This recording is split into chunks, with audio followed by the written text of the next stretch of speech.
Hi மக்களே, welcome. Mutton masala டேஸ்ட்டில் ஒரு நல்ல வெஜ் ரெசிபி வேணுமா? வாங்க ஏதோ செய்யலாம். இது ராஜ்மா மசாலா. ரொம்ப ஈஸியாக சோம்பேறியாக இருக்கிற டைமில் குக்கர்லேயே வச்சு செய்யலாம் ஈஸியாக. அது ரொம்ப டேஸ்ட்டாக இருக்கும், மட்டன் டேஸ்ட்டில் இருக்கும். வாங்க அதை எப்படி செய்யலான்னு பார்க்கலாம். ஃபஸ்ட்டு ஒரு குக்கர் வச்சுக்கிட்டு அதில் 2 டேபிள் ஸ்பூன் எண்ணெய் ஊற்றிட்டு 1 டீஸ்பூன் சீரகம் போட்டு தாளிச்சிக்கலாம். இந்த சைடு ஒரு பேஸ்ட் அரைச்சிக்கணும். அதுக்கு ஒரு சின்ன துண்டு பட்டை, 2 கிராம்பு, 1 ஏலக்காய், 4 பல் பூண்டு, ஒரு சின்ன துண்டு இஞ்சி, 1 பச்சை மிளகாய், 1 வெங்காயம் நல்ல பெருசு சேர்த்துக்கலாம். 2 தக்காளி, இதுவுமே நல்ல பெரிய தக்காளி. இது எல்லாத்தையுமே ஒரு நல்ல பேஸ்ட்டாக அரைச்சிக்கலாம். பேஸ்ட்டாக அரைச்சிட்டு இப்போ நம்ம தாளித்தோடனே இதோடு சேர்த்துக்கலாம்.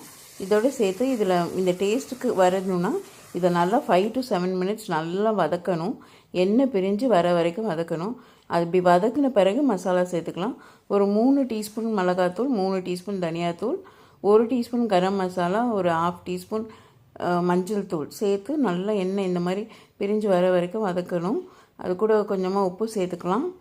இப்போ நான் பார்த்திங்கன்னா ஒரு 1/4 கிலோ ராஜ்மா எடுத்திருக்கேன். இது ஓவர் நைட் சோக் பண்ணியிருக்கேன், நைட்டு ஃபுல்லாக சோக் பண்ணியிருக்கேன். இதை சேர்த்துக்கலாம். அப்படியே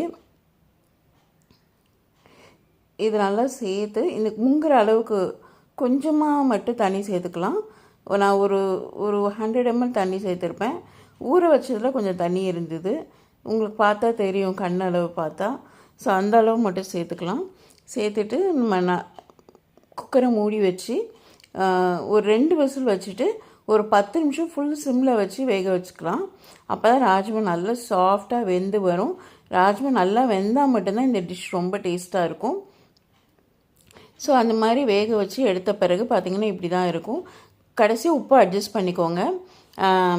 இந்த ஸ்டேஜில் உப்பு அட்ஜஸ்ட் பண்ணிவிட்டு கடைசியில் கொத்தமல்லி, 2 க்யூப் பட்டர் போட்டு இது நல்லா கிண்டினா ஒரு தரமான ராஜ்மா மசாலா ரெடி ஆயிடுச்சு.